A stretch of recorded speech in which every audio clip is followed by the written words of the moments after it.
Nobody in the history of Rotary that's processed more applications for new clubs than Karen Gibson.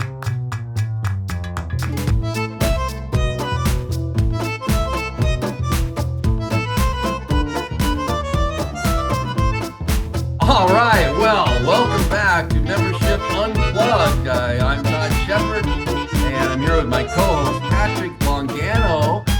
And today we have a special guest. This is Karen Gibson. Karen Gibson is a staff member of the North America Club Creation Team. How are you guys doing today? Doing great, Great. Todd. Thank you. Oh, good. Karen, it's great to have you here. You're like the lubrication that keeps the machine moving, aren't you? Over there I, at Club I Creation. try. She's the brains of the operation, Todd. With me and you involved, we had to have some of that. Well, I've read some of your emails, Patrick, and I read some of the stuff you write, and when you text it to me or what have you. And then when you publish something, it looks better, like worded better. What's the secret behind that? Is it potentially Karen? Well, I always joke around that if you got an email from me that's correctly punctuated or correctly spelled, it probably came from Karen.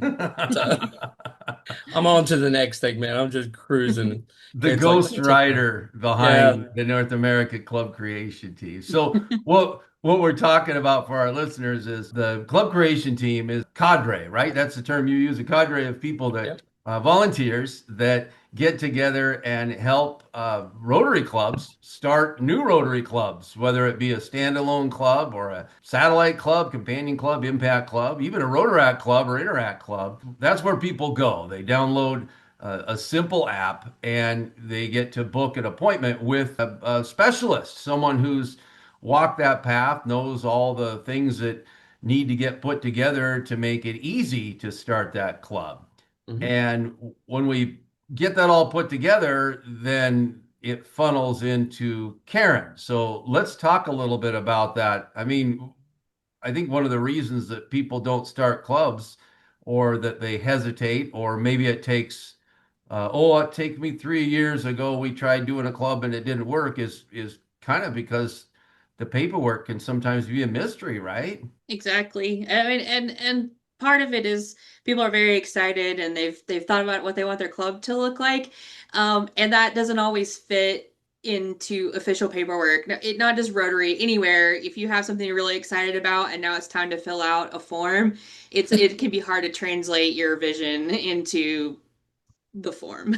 Into the form. You're talking about the Rotary forms. And so in the past, what's happened is people, Rotarians had to go online or go into myrotary.org and look for these forms. Or, how do I start a club? And then walk through multiple pages or processes and hope they get the right form, right? Because it's not always updated. And so, Patrick, you've changed that with the design of this club creation team, Well, right? we've been doing it for about 6 years, since about 2019. When I first started meeting with clubs, I realized that it was a struggle for them. They would go online if they go online at all, and they'd look for application for this, and they pick the first one. You know what I mean? It might be a form that a district posted, and it might be the old form, and then they fill things out, and then they just get discouraged. I can't tell you how many times I've heard this year alone, we were going to do it, and we sent the paperwork, and it was back and forth, and the club just gave up. We want to make sure to take any of those obstacles out of the way. So when we started the club creation team, that was one of the first things that we needed to make sure that we did. And Karen played a large role and a lead in making sure that we had the exact things that we need to help a club and do it. And we're getting better every day. Karen and the developer just met. The form is now editable, on our side up until the time she locks it to go out for signatures. Tried to improve the process. So how it works is a person will meet with someone on the team and go through a series of 4 steps, 3 steps in a party, you like to call it. Uh, the visioning, the startup, the idea, the concept, and then some guidance on the naming and how to set it up, and even tools on prospecting new potential members and how to get them set up in the system. And then it goes to Karen, right? Karen, so tell us what happens at that point, because this is the mystery part, the paperwork. Nobody really knows, right? I mean, Karen does. Like magic. It's like magic, the magic of Karen Rotary. magic. So what So happens, Karen? So you get it at that point when it's kind of put together, but there's still some pieces missing, and you go gather those up. So what is your process like? I take a look in the app to see what information we have there, which is usually a charter member list and some additional information about the club. One day, all of the information will actually be in there, and I'll be able to pull everything straight down from there. It's that, rapidly changing and progressing there too. So I can, but one of the neatest parts for me is that I can download the charter member information into the form that Rotary needs us to submit it in, which is helpful. One, it complies with what Rotary needs, but it also makes it really easy to make sure that each person has submitted the information that is required by Rotary. Paper forms made sense, before we were using computers, like the handwriting, things like that. But it's so hard to read 25 different people's handwriting sometimes, and it can be easy to miss that maybe they didn't put a birth date or something like that. So I can check through that member list and say, oh, great, everyone is perfect. Let me send this to the club representative, and they can say, oh, yes, that's all of, I agree, that's all of my members. Or I can say, hey, Bob forgot to put his mailing address. How is he going to get that paper copy of the magazine he wanted? Or, Jane didn't put her birth year. Rotary doesn't know that she's actually 18 or older. So we can nip those things in the bud. At the same time, when I send them their charter member list, I also send a little questionnaire, and it tells them exactly the required information plus any additional information they are welcome to submit if they wish. And it goes in order of the form. So when I get all that information back, I can just quickly plug it all into the PDF, send it for signatures, and then the intention is we have this very clean package to send on to our great Rotary staff members to make that process for them go a little faster, so they're not having to do so much back and forth with clubs. Yeah, no, that's the key right there, Karen, don't you think? So, we put, after talking with Brian King, and Karen together, one of the choke points that was happening up at Rotary was the naming convention. Yes, you cannot name your Rotary Club Batman Rotary, okay? So, but when it got up there, they would have to go back and forth with the club on, no, this is the naming. No, you have to name it this. You got to have a modifier. You got to do this. You got to do that. All the crazy things that come in that. And what happens is if it was a back and forth between me and Karen or me and you, we'll have that back and forth done and taken care of. But when it's a back and forth between a volunteer and somebody, like a staff member who works 9 to 5. I mean, that's their job to do that. Sometimes that takes an extended period of time, It and could take that's where weeks, right? it could take. It really does. It could take weeks. So what happens right now, built into the app, when we're doing a step 3, which is when you're board approved and everything, and we're deciding on your buckets, teaching you how to recruit. You're going to start to recruit.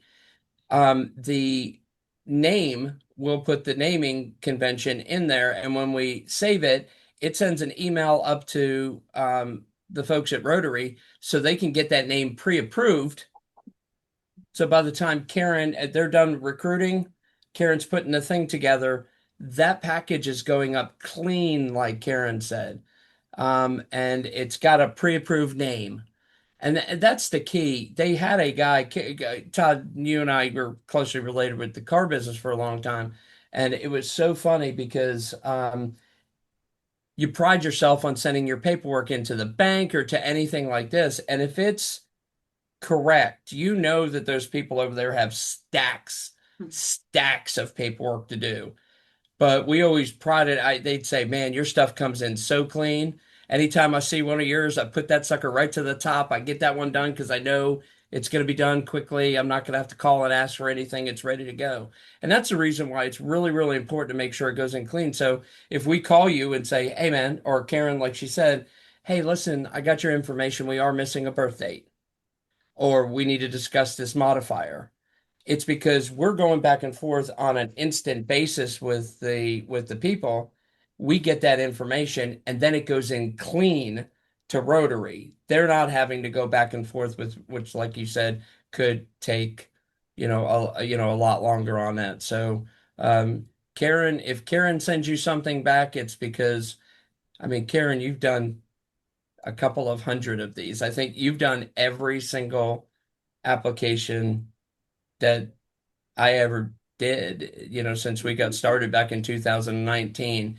So if Karen asks you for something, it's because it's needed. And she knows that if we don't get it and we send it up there, it's going to sit there for a while before we officially get asked for that. So when she's doing it, if she hits you with an email and says, can you get this? It's because it's needed. The other thing was when she said it goes out for signatures, she puts in an Adobe DocuSign or a DocuSign document, and it goes out to the 4 or 5 people that's needed to sign it. Those people review it, make sure everything's correct, and just click and sign their name. It's, no more running around with FedEx envelopes trying to get people to, oh, I need you to sign page 3. And then I got to run over to the secretary, but she's out of town, so I got to wait for her to get back. It's Mhm. anywhere you are in the world. We just had somebody that was out of the country that was able to pull and check up their email and not have to wait 2 weeks till she got back. She pulled up her email, checked or electronically signed her name, and it went to the next person to sign. Just So push a button to just sign. push a button and just check No it and just sign printing your or name. anything. This Yeah, is all paperless. yeah. This whole And then, process is paperless from the standpoint of a Rotarian that wants to start a club. uh-huh, They can go into the app, they meet with people. So there's not just an app. They're actually meeting with a specialist like we are here on video yeah, chat and walking through the process. There's messaging app in there if you get kind of stumped on something, right? So the user can go back and send a message and get a response promptly. And then I love this signature. It makes it real easy, this DocuSign. This is how we do things in today's world, yeah. right? So that makes it And real they don't nice. have to figure it out. It's already just figured out for them. It's not like they have to figure out how to do it, like, how do I get this into a document that can go out? We take care of all that for you. All they have to do is review the document and click. That's it. So And it So just makes it easier. it sounds like so there are a lot of specifics. Rotary has certain guidelines that have to be followed. Yeah. With an organization as large as Rotary is, with whatever 30, 40,000 clubs across the world, they have to have some specific things that are needed. The names have to fit within Rotary's guidelines. And I know that sometimes when you send in a name, I've submitted a name and it didn't get approved. And so one of the things we've asked them to do is provide for us at least some options when they come back. And I think that's been a real big plus with the club creation team to be able to communicate with Rotary's support center because that's what they are, is a support center to help us get these going and be able to say these are our needs. When you send us back something, don't just say no, this doesn't work.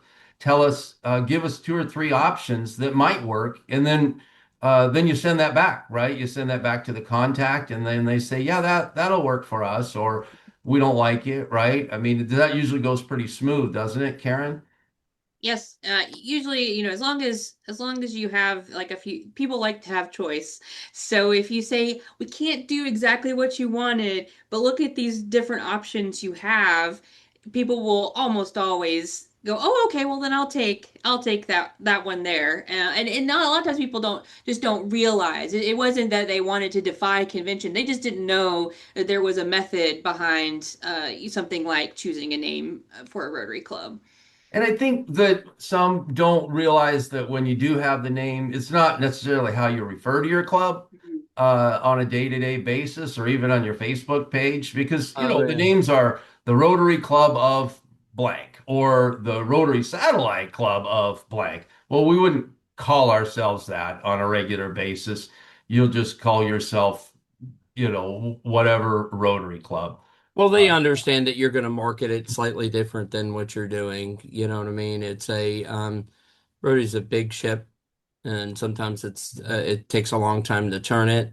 But you know, so although the name might have to go and fit in this tight little brand, they understand that you're going to market it slightly different as long as your branding is correct. They're generally speaking not going to mess with you on that. But it's important to understand all those things, and the way that you understand it is from people like Karen who've been doing it for so long. There's Years. nobody in the history of Rotary that's processed more applications for new clubs than Karen Gibson. So like I said Go before, Karen. yeah, no, she's without being a Rotary staff member. We should yeah, put without that. Yeah, being a yeah. Rotary Without staff being a member. Rotary Heck, staff I member. would dare to say you probably processed more companions or more satellite clubs than most of them too. Because when we got started, there was like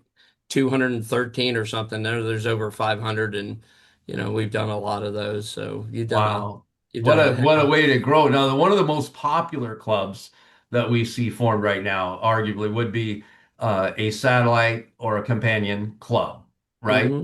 I mean, that seems to be, and the reasons why are that when you add a companion or satellite to your current club, it's a great way to grow your club because those members are your members. So it's just an extension of your current club. What kind of challenges do we sometimes run into when creating that? You want to share some of those? You mean paperwork wise? Well, yeah, the challenges in creating because I know that some people when I visit with them, they're like, "Oh, we tried starting a satellite 4 years ago, or we tried that and it didn't work, or it didn't cut out." And a lot of times, I think it's a paperwork thing. But let me ask you an easier question: why do we even need to do paperwork on a satellite club? What's the benefit of that? Well, that's actually a really good question because when I first got started, Karen will attest to this. There were people that were in our zone going, "You don't even need to do paperwork," and there's several things that's wrong with that. First, being an official satellite or companion club comes with it the benefits of running that club, even though it counts for the thing. You can make it as easy or as hard as you want. Second thing is how in the world does Rotary know that something's working? I've said before that I believe that the satellite or companion club model is the best tool that Rotary's ever invented for growing clubs because what it does is it expands access. It turns us from a single point access group for Rotary into a multiple point access group.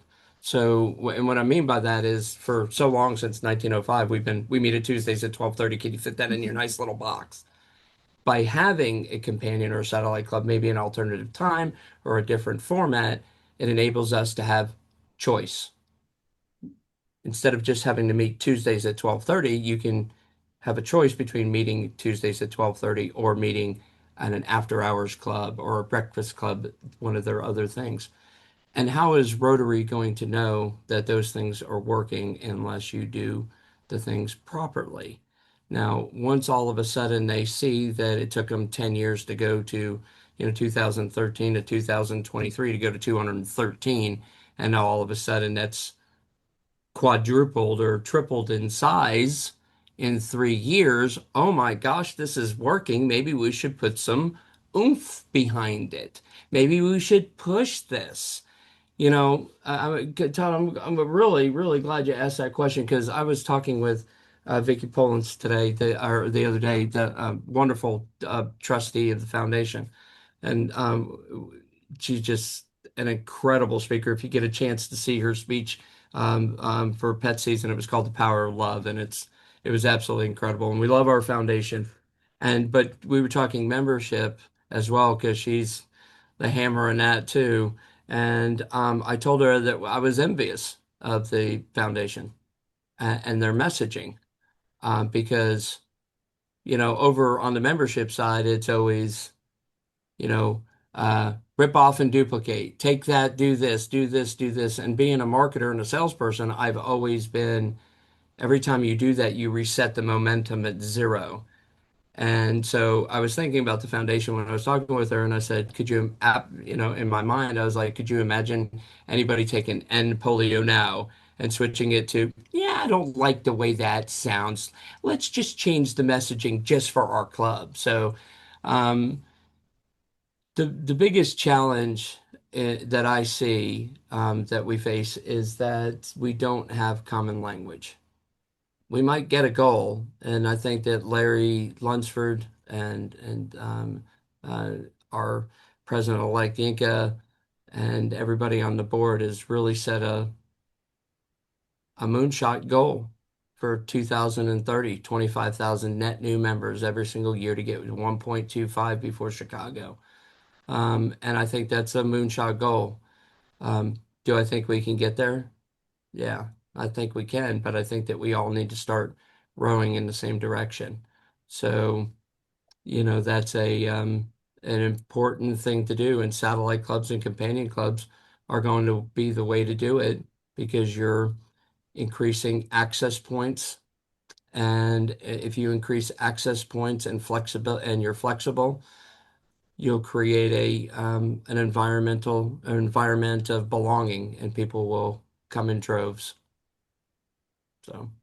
Well, Karen, you have a form that talks a little bit about these uh, challenges that people have with that. So, would you like to share that? Why don't we see if you can share that?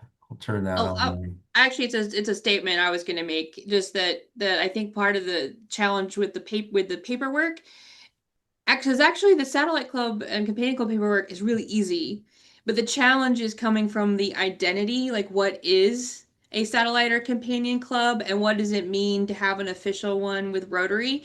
Because you are all still part of one club, Yeah. but there is a separate container now that where maybe decisions made will be different, when you meet will be different, and so you are all a part of this family, but you live in two different houses and you hang out together a lot.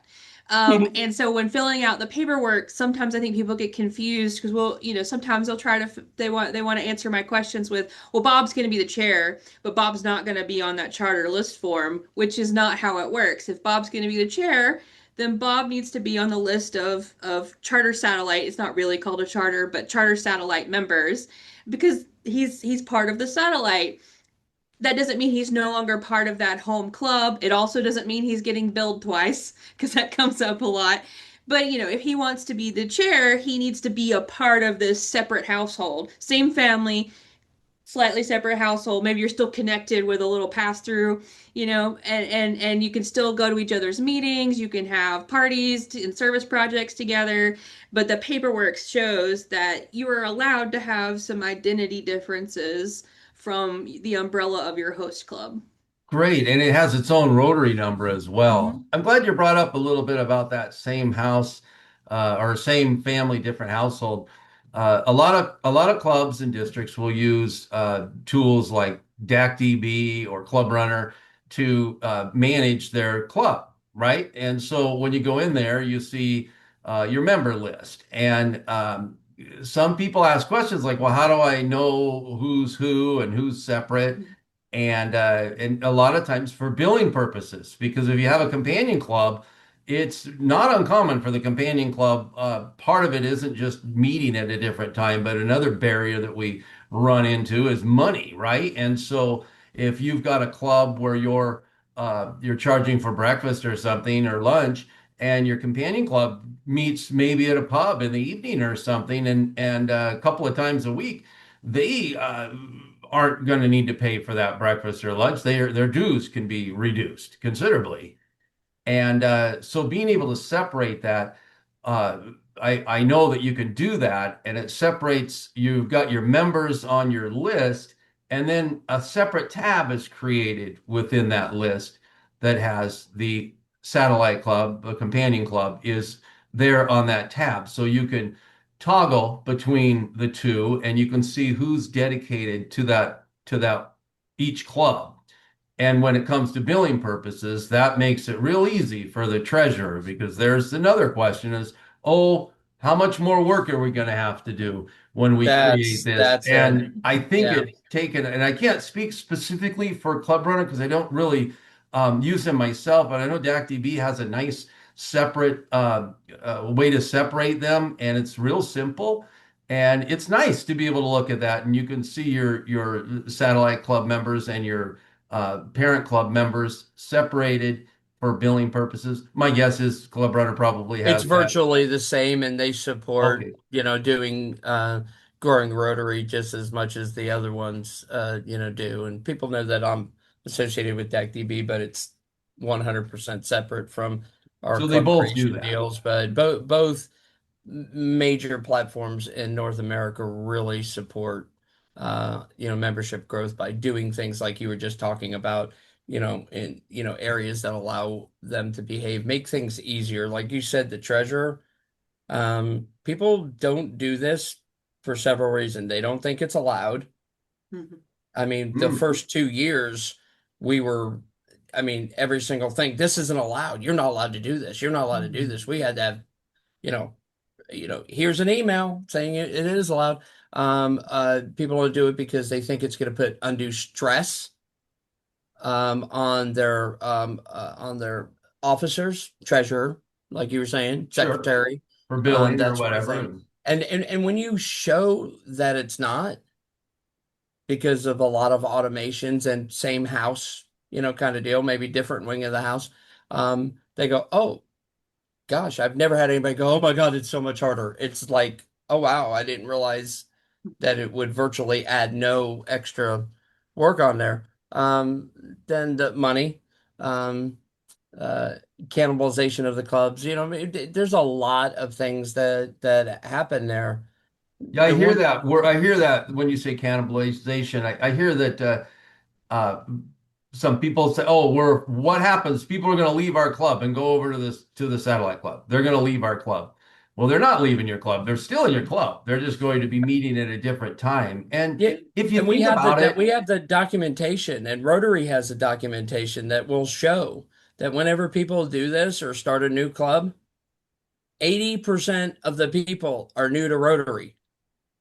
I mean, that's not just easily, me saying it, that's Rotary International saying it. 80% are new to Rotary. You're bringing new Rotarians because you're offering choice and another access point. That's all you're doing. And it will absolutely surprise you. The Todd, I don't know what more we can do, but continue to keep talking to people and trying to lay out choices and options for them because you're allowed to do it. You're encouraged to do it. You're encouraged to dream you can create whatever new access point you want. If it's an environmental companion, if it's a mental health, if it's a food insecurity, if it's an impact service, so you get to pick what you want. And then you have a team that's going to help you do it so you don't have to have that fear of failure. Oh gosh, we'll try this and we won't get the people. You've been doing this for a couple of years now. Have you ever had a group that got into a step three with you that was board approved that followed the proper procedure that didn't hit the number that they to charter? No. oh, I mean, everybody does, and everybody. that's the beauty of the app is there is a function inside there with tools. You mentioned Yeah. bucketing tools that are in there where you can designate areas of individuals that you're kind of seeking, and you put that in the bucketing so you can have your focus, and then a little just to push a button, you can send someone an application right off the app and they complete it and it goes into the system and we collect that. That's collected. Karen does there in the system. And once they hit their minimum, which it's 8 for a companion club, it is 15 for a standalone Rotary club. Yeah. And once they hit that limit at that point, or that minimum, we know that we're ready to move forward. They can add a few more if they want, or they can just move forward and start going into that next step, step four, and Karen starts sending them the final information necessary, right? Yeah. And Well, our average, I didn't look last month, but our average, when I looked at it month and a half ago on companion or satellite clubs, you only have to have 8, but our average was 14.2. 14, wow. 14.2. And because it's not about the number.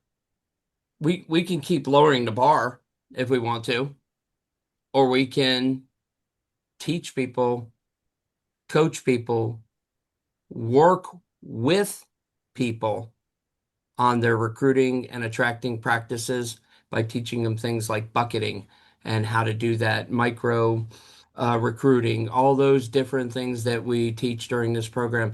You're gonna, we just came out of pet season and we're constantly training in Rotary, but I see a lot of this training and a lot of these webinars and a lot of these things that will talk theory. Here's a beautiful picture and a this and a that. We don't do that. We like the grunts. We're down at it. We're in the muck with you. It's we will teach you how to do it. So that's the difference. There's 100 programs out there. We get told that all the time. We're There's not nothing. 100 We're programs. nothing special. There's 100 programs out there like this, but they ain't not one of them that's got people like you, Todd, or you, Karen, or Laura, or Al and Sean, and I mean just everybody, Michelle, everybody that's on our team that's willing to meet at 9 o'clock at night, willing to do the paperwork like Karen does, willing to give their time to do it with somebody. And you That's say the give difference. their time. This is all handled and funded by volunteers.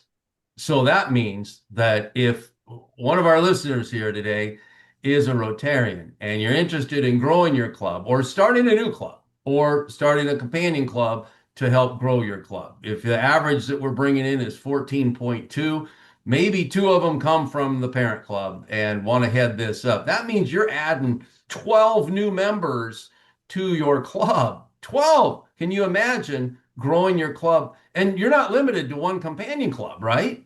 You No? can have as many as you want if you have one different visions and different companions. It's almost like committees, right? You could have multiple committees. I try to let people know that if you're thinking of what is a companion or satellite club, it's like a big committee that meets separately at a separate time. It has a committee chair, which is a club chair, that heads it up, and that's their vision. That's how they serve, right? Just We, like that's how we serve yeah. on the team. So We've uh, got 90 days left to go. Basically, we've got April, May, and June, and a couple extra days in there. Even if you don't want to do a companion, are you telling me that you don't want to finish strong? Are you telling me that you don't want to, and you don't have to just download the app. You can go to clubcreationteam.org and do it right there on your computer. Are you telling me that you don't want to make a push for the end of the year? You don't this is want and to this is a great you tool don't for want to any do a club Rotarian. refresh. You don't want to do a club refresh and go through 3 quick steps and add 5 to 8 members before the end of the year. Come on. So that's You a know what I club mean? refresh is when a club member would contact the club creation team app and Mm-hmm. engage with a process that helps them refresh their club, make it more vibrant, make it more fun, make it grow. Even if you don't want to add a satellite club at this point, or if you don't want to do a standalone, if you just want to say, "Hey, I want to get a restart. I want to get let's get this machine rolling again." So that we can make it happen. So the North America Club Creation Team, what's that website again? It's clubcreationteam.org. Clubcreationteam.org. Of course, we also have our Facebook page. It's the North America Club Creation Team Facebook page where we post these membercast videos, membership unplugged every week. Karen, thank you for joining us this week. You do such a fabulous job, and we're so blessed to have you on the team to handle that, handling the paperwork, making it easy for Rotarians across, well, basically across the world now, to add new clubs. So thank you, Karen. Next week, you can catch us again each week, each Tuesday at 8 p.m. Eastern Time, 5 p.m. Pacific Time. We drop a new, what we call a member cast, membership unplugged. So we'll see you again next week. Thank you, Karen. Thank you, Patrick. Thank you. Thanks, Don. Have a great day. Thank you.